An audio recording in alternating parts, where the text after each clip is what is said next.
Hello friends. आज Nifty में ascending CPR का फॉर्मेशन था। पहला ही जो कैंडल है वो प्रीवियस डे हाई से रिजेक्ट करके वो सीपीआर की तरफ में आ गया।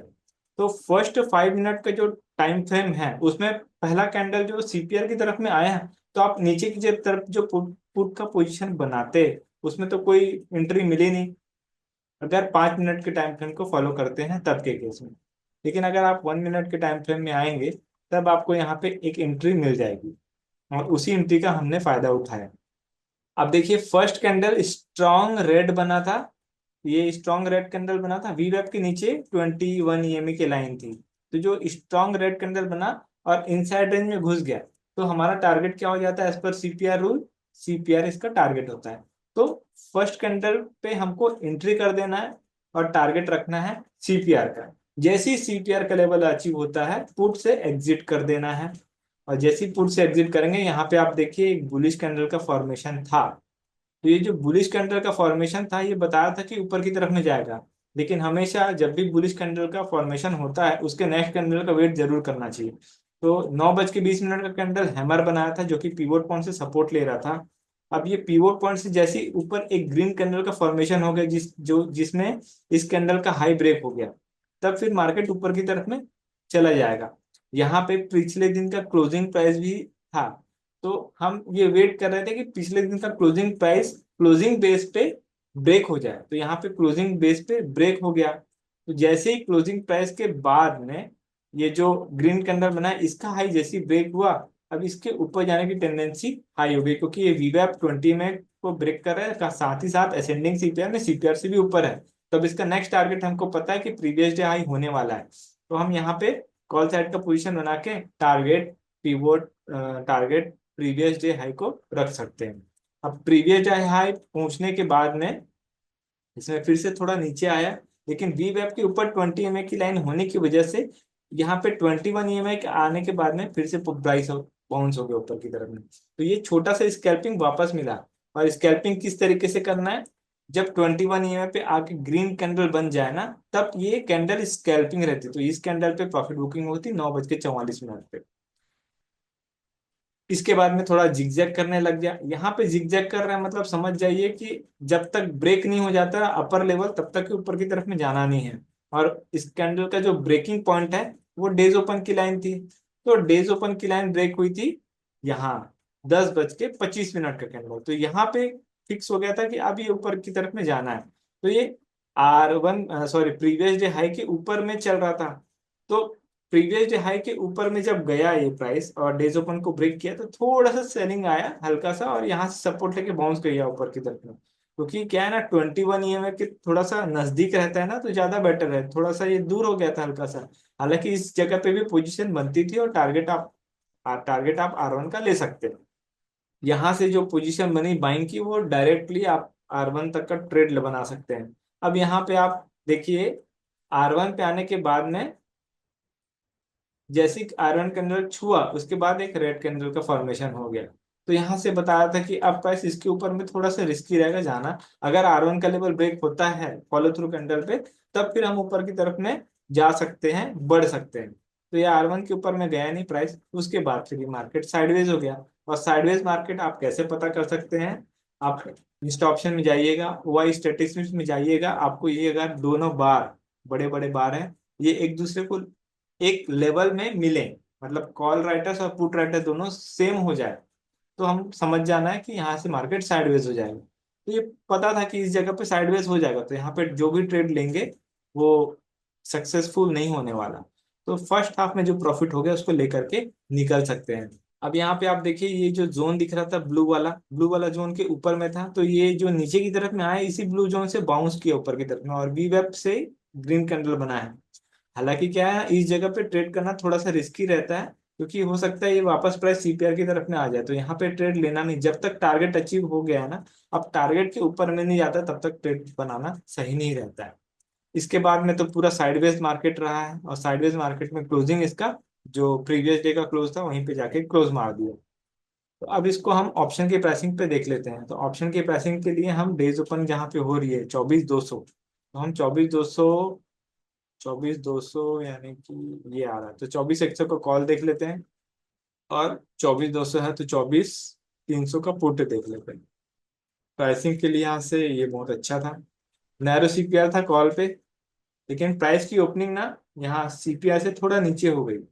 और यहाँ पे ना वी वेब के ऊपर ईएमए की लाइन था और ईएमएफ फॉलिंग चैनल बन रहा था, तो इसमें सेलिंग की अपॉर्चुनिटी मिली थी थोड़ी सी, और पुट में बाइंग की अपॉर्चुनिटी मिली थी। तो पुट की जो बाइंग थी वो किस तरीके की थी आप देख सकते हैं यहाँ पे। स्टार्टिंग में 1 मिनट का टाइम फ्रेम लगाना है कॉल और पुट दोनों में। यहाँ पे देखिए कॉल और पुट दोनों सीपीआर के नीचे खुल रहा है, तो स्टार्टिंग में क्या होगा, थोड़ा सा सेलिंग अप्रोच रहेगा। बाइंग का अप्रोच कहाँ होगा, जो वीवैप के ऊपर आएगा वो बाइंग का अप्रोच, और जो वीवैप के नीचे आएगा वो सेलिंग का अप्रोच। तो आज पुट में देखिएगा वीवैप के ऊपर में ये वाली कैंडल गई है, सेकंड कैंडल। तो सेकंड कैंडल पे एंट्री थी, और फिर स्कैल्पिंग में आप इस कैंडल पे यानी कि 9:19 पे आप प्रॉफिट बुक कर सकते हैं। ठीक है, यहाँ पे प्रॉफिट बुक करने के बाद में ट्रेड को छोड़ देना है, क्योंकि हमको दिख रहा है ना यहाँ पे सीपीआर के पास में आ गया, हमको ट्रेड को छोड़ देना। फिर यहाँ से जो बाउंस किया ऊपर की तरफ में, इसको हम देखते हैं कैसे मिला है। ये जो बाउंस मिला है ऊपर की तरफ में, इसमें आप देखो ये जो वी वेब के ऊपर ईएमए की जो लाइन थी ना, वो फॉलिंग चैनल पैटर्न में थी। तो जब भी ये बाउंस ऊपर की तरफ में आ रहा था तो 34 ईएमए पे जाता था, फिर प्राइस वहां से नीचे आ जाता, फिर 34 पे आता, फिर नीचे की तरफ में। जब तक ये ना पूरा ईएमए का क्रॉस ओवर नहीं हो जाता ना, तब तक के मुश्किल था जाना। और ये जो फर्स्ट कैंडल का हाई है ना, ये डेज ओपन की लाइन थी कॉल साइड में। तो कॉल साइड में जब तक डेज ओपन की लाइन ब्रेक नहीं होती थी, तब तक कि ऊपर R1 प्रीवियस डे हाई का टारगेट अचीव नहीं होने वाला था। इसी वजह से इसका ब्रेक होना बहुत जरूरी था, और ये ब्रेक हुआ है इस कैंडल पे। तो इस कैंडल पे ब्रेक जब हो रहा है, तो एक रिटेस्ट के बाद में ये वाला जो कैंडल था, यहाँ पे एंट्री अच्छी खासी बनती है। हालांकि वीवेब के ऊपर ईएमए की लाइन है, तो आप इस कैंडल पे भी एंट्री कर सकते हैं, है ना, यहाँ पे भी एंट्री बनती है, लेकिन ये स्कैल्पिंग था, है ना, यहाँ पे भी एंट्री था लेकिन स्कैल्पिंग था। लेकिन जो R1 प्रीवियस हाई का लेवल अचीव करना है, वो इस लेवल के बाद में बनेगा। ये लेवल को मार्क कर देते हैं अपन, हॉरिजॉन्टल लाइन, ये लेवल को मार्क कर देते हैं। तो इस लेवल में ये जो कैंडल बना था ना, 10:31 का कैंडल, 10:31 का कैंडल, ये वाला। तो जब 10:31 का कैंडल बना, तो पुट में भी आप देखिए वहां पे पूरा ईएमए का क्रॉस ओवर हुआ था नीचे की तरफ में। तो ये एंट्री एकदम परफेक्ट हो रही थी ऊपर की तरफ में, और टारगेट हमको क्या ले लेना है, R1 प्रीवियस ईयर। यहाँ पे घबराना नहीं है, क्योंकि आपको डायरेक्शन यहाँ पे क्लियर है कि जाएगा ऊपर तो कहाँ तक जाएगा, यहाँ तक हमको टारगेट पता है। और ये लेवल पास था, ज्यादा दूर होता तो हम 50% लेते, आपको भी पता है।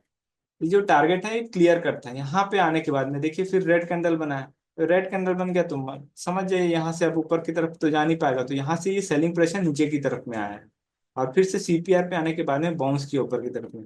लेकिन एक बार टारगेट अचीव हो गया, उसके बाद दूसरी बार टारगेट अचीव करेगा वापस R1 प्रीवियस डे हाई के पास में। कई बार हमको ना देखने को मिला है कि एक बार टारगेट अचीव होने के बाद में फिर सेकंड बार में वो नहीं करता है अचीव, तो उसमें एम पैटर्न बनाता है। और जो एम पैटर्न है उसमें जो लास्ट वाला एम पैटर्न है वो थोड़ा सा शॉर्ट फॉर्म रहता है। इसलिए R1 प्रीवियस हाई से जो सेलिंग था वो सीपीआर तक आया, फिर थोड़ा बहुत बाउंस मिला, उसके बाद फिर पूरा साइडवेज रहा मार्केट। और अगर पुट में देखते हैं, तो पुट में ना पूरा सेलिंग अप्रोच था। वी वेब के नीचे ईएमए की लाइन इस कैंडल पे आई थी, इस कैंडल पे, लेकिन ईएमए का जो क्रॉस ओवर है ना, ईएमए का क्रॉस ओवर हमको यहाँ मिल रहा था इस कैंडल पे। 9:27 पे ईएमए का पूरा क्रॉस ओवर मिल गया, तो यहाँ पे सेलिंग अप्रोच बनती, टारगेट पहला क्या हो जाता, प्रीवियस डे लो। और प्रीवियस डे लो के पास में आने के बाद प्रॉफिट बुक करके, फिर से जब ये वीवैप के नीचे रेड कैंडल बना के क्लोजिंग बेस पे दे दे, तब फिर यहाँ पे सेल का पोजीशन बना करके आप छोड़ दो, आपको टारगेट अच्छा खासा मिल जाएगा। जैसे ही यहाँ पे R1 previous day high touch किया कॉल पे, आपको पुट सेलिंग से एग्जिट कर देना है। तो ये लेवल था 11:02। तो 11:02 पे पुट में आपको यहाँ पे प्रॉफिट बुक करना है। तो सेलिंग वाले लोग के लिए उतना ज्यादा प्रॉब्लम नहीं है, बाइंग वालों के लिए थोड़ा सा दिक्कत रहता है, क्योंकि प्रीमियम डीके उसको प्रॉब्लम करता है उसमें। उसके बाद में देखिए यहाँ पे वी वेब के नीचे ही पूरा ईएमए की लाइन रहा है यहाँ पे, तो बार बार ट्रेड करने का रहता नहीं है। तो आज का मार्केट इस तरीके का था। अब आ जाते हैं हम कल का मार्केट कैसा रह सकता है उस पे आते हैं। तो 5 मिनट के टाइम फ्रेम पे वापस शिफ्ट करते हैं। अब आप लोग को एक लर्निंग वाली चीज बताता हूँ। आप देखिए ये जो मंडे का दिन था, 21 अप्रैल, 21 अप्रैल में आप देखिए वाइडर सीपीआर था, और प्राइस की ओपनिंग कहाँ पे हुई थी? प्रीवियस डे हाइक के ऊपर ओपन हुआ था। तो जब ये ऊपर ओपन हुआ तो पहला टारगेट क्या हुआ? R1। और R1 से जब ऊपर निकला तो R2 की तरफ में गया क्या? पूरा पूरा नहीं गया। R1 और R2 के बीच में 50% पे से थोड़ा सा ऊपर आकर के वहीं पे क्लोज मार दिया। ठीक है। अब यही सेम मार्केट 1 आवर में बना है। देख लीजिए, यहाँ पे प्रीवियस वीक हाई के ऊपर खुला है ना। पहला टारगेट R1 आ गया। R1 आने के बाद में R1 और R2 के बीच में 50% से थोड़ा सा ऊपर आके अभी प्राइस कंसोलिडेट कर रहे हैं। तो आपको प्राइस एक्शन समझना है ना, तो हर टाइम फ्रेम में आप इन चीजों को वॉच करते रहिए, आपको क्लियरिटी मिलती जाएगी धीरे धीरे करके। ठीक है, तो अब आते हैं हम 5 मिनट पे वापस। देखिए कल का सीपीआर नैरोएस्ट फॉर्मेशन पे है, तो कल मोमेंटम आ सकता है। इसमें R1 और S1 का दूरी भी ठीक ठाक आ रहा है, पास पास है एकदम, ज्यादा दूर दूर नहीं बोल सकते हैं इसको, है ना। तो कल मोमेंटम आ सकता है। अब वो मोमेंटम कैसा रहेगा इसको हम देख लेते हैं। देखिए असेंडिंग सीपीआर है ना, तो अगर सीपीआर के नीचे रहता है ना तो कंसोलिडेट ज्यादा करने वाला है।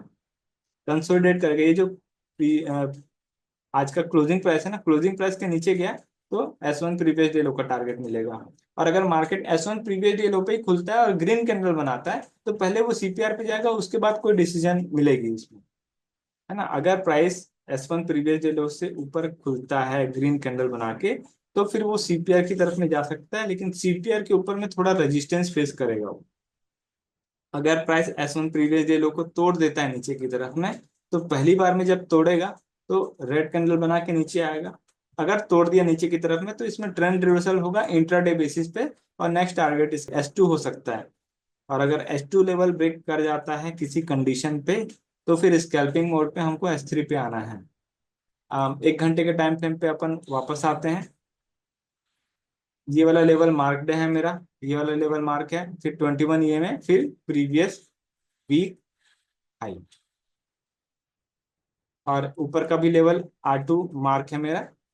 एक 1 डे के टाइम फ्रेम पे आते हैं। 1 डे के टाइम फ्रेम में आप देखिए यहाँ पे डोजी कैंडल का फॉर्मेशन है, और डोजी कैंडल कहाँ बना है? हाई पे बना है। जब भी डोजी कैंडल हाई पे बनता है ना, तो वहां से रिवर्सल का सिग्नल मिल जाता है। लेकिन रिवर्सल का सिग्नल कंफर्मेशन कब मिलेगा? जब इस डोजी कैंडल का लो ब्रेक हो जाए ना, तब फिर नीचे आएगा। तो जब लो ब्रेक होगा नीचे की तरफ में, तो पहला टारगेट क्या आ रहा है? प्रीवियस मंथ लो। और अगर डोजी कैंडल का हाई ब्रेक होता है तो ऊपर इसके पास में खुला आसमान है, बस इसका लेवल 24,268 या 270 के ऊपर में जाना चाहिए, तब फिर इसमें ऊपर की तरफ में मार्केट चला जाएगा। अभी 1 घंटे के टाइम फ्रेम में हम देख ही चुके हैं कि अभी RSI ओवरबॉट कंडीशन पे है। तो अगर RSI इसका थोड़ा लो आता है तो फिर इसमें बाइंग अपॉर्चुनिटी क्रिएट हो सकती है। तो अब इसको मैंने मार्क किया हुआ लेवल को इस दिखा देता हूँ आप लोग को। देखिए मैंने R1 का लेवल मार्क करके रखा है, और इस कैंडल का जो लो है उसको भी मार्क करके। ये वाला लेवल कहाँ से आया है? 1 घंटे के टाइम फ्रेम पे आया है। देखिए 1 घंटे के टाइम फ्रेम में मैंने R1 का लेवल को मार्क किया है, R2 का लेवल को मैंने मार्क नहीं कर पाया है। मैंने इसको जो एक जोन बना दिया ऊपर की तरफ में। ये वाला लेवल हमने कहाँ से निकाला? 1 डे के टाइम फ्रेम से, और इसके ऊपर में R2 का लेवल आ रहा है। तो ये 24,270 और R2 का लेवल एक जोन बना रहा है, इसलिए इसको जोन में मैंने डाल दिया है। इस जोन के आसपास आएगा तो फिर मेरे को थोड़ा सा सजग रहना, इस जोन के ऊपर निकला तब फिर हमको ऊपर की तरफ में अच्छा प्राइस मिलेगा जाते हुए। अब आते हैं हम 5 मिनट के टाइम फ्रेम पे। तो यहाँ पे हमको दिख रहा है कि प्राइस की क्लोजिंग जो हुई है ना, नेक्स्ट कैंडल, नेक्स्ट जो सीपीआर है उसके नीचे क्लोज हुई है। तो अब ये जो सीपीआर एक रेजिस्टेंस का काम करने वाला है, और जैसे ही ये क्लोजिंग प्राइस के नीचे जाता है मार्केट, तो पहला टारगेट क्या हो जाएगा? S1 प्रीवियस डे लो।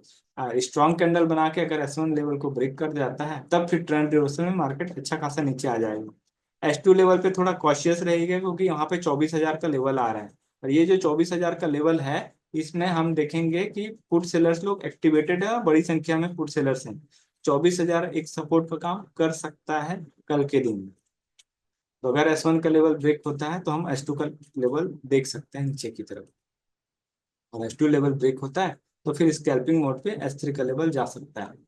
अगर मार्केट ऊपर चला जाता है तो उस केस में क्या करना है, देखिए अगर मार्केट ऊपर जाता है सीपीआर के ऊपर में ग्रीन कैंडल के साथ में, तो ये धीरे धीरे धीरे धीरे करके ना R1 प्रीवियस जो है पे जाए, क्योंकि आप देखो ये जो दिख रहा है छोटे छोटे कैंडल है ना, स्विंग्स बनाए हैं छोटे छोटे, तो ये जो स्विंग्स है ना उसमें रुक रुक के जाएगा, और R1 प्रीवियस जो है कि ऊपर में जब जाएगा तो आपको 24,270 पे थोड़ा कॉशियस हो जाना है, यहाँ पे ट्रेड एक स्कैल्पिंग होगी।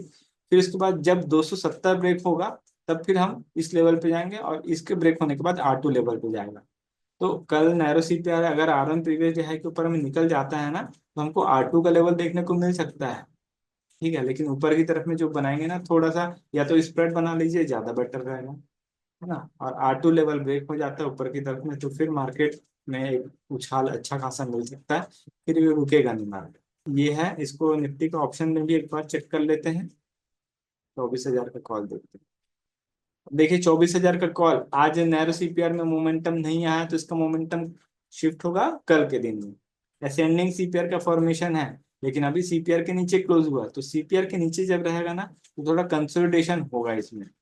कंसोलिडेट होके ये S1 प्रीवियस डे लो पे आएगा, और S1 प्रीवियस डे लो टूट जाता है तो फिर वो S2 का लेवल भी हमको मिलेगा सेलिंग में, और S2 से भी नीचे आ सकता है, तो S2 और S3 के बीच में आपको प्रॉफिट बुक करना अगर नीचे की तरफ में आता है। और अगर मान लीजिए सीपीआर से ऊपर ग्रीन कैंडल का फॉर्मेशन हो जाता है तो फिर R1 प्रीवियस डे है पहला टारगेट, और R1 प्रीवियस डे है टूट जाता है तो R2 भी आ सकता है, और R2 और R3 के बीच में 50% पे भी जा सकता है।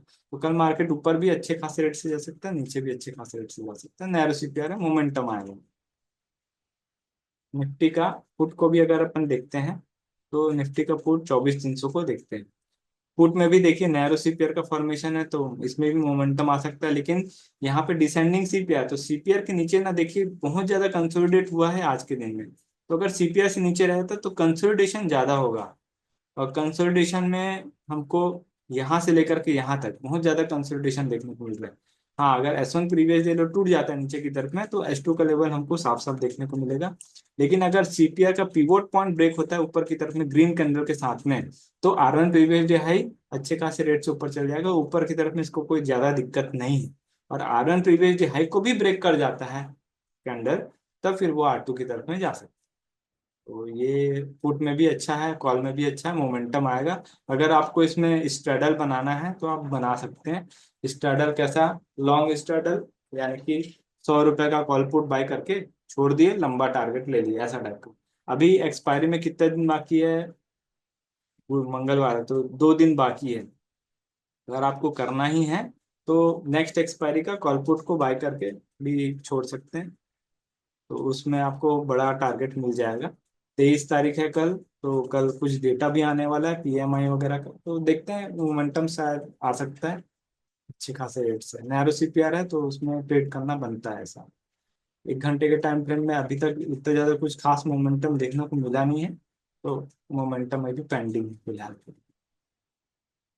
और मार्केट अभी एक ऐसे जगह पे है कि ये रेजिस्टेंस जोन है, 1 डे का टाइम फ्रेम पे जो रेजिस्टेंस जोन आ रहा है, तो रेजिस्टेंस जोन के अंदर में थोड़ा कंसोलिडेट करता ही है, आप लोग को भी पता है। ब्रेक होगा तो फिर हमको मोमेंटम मिलेगा।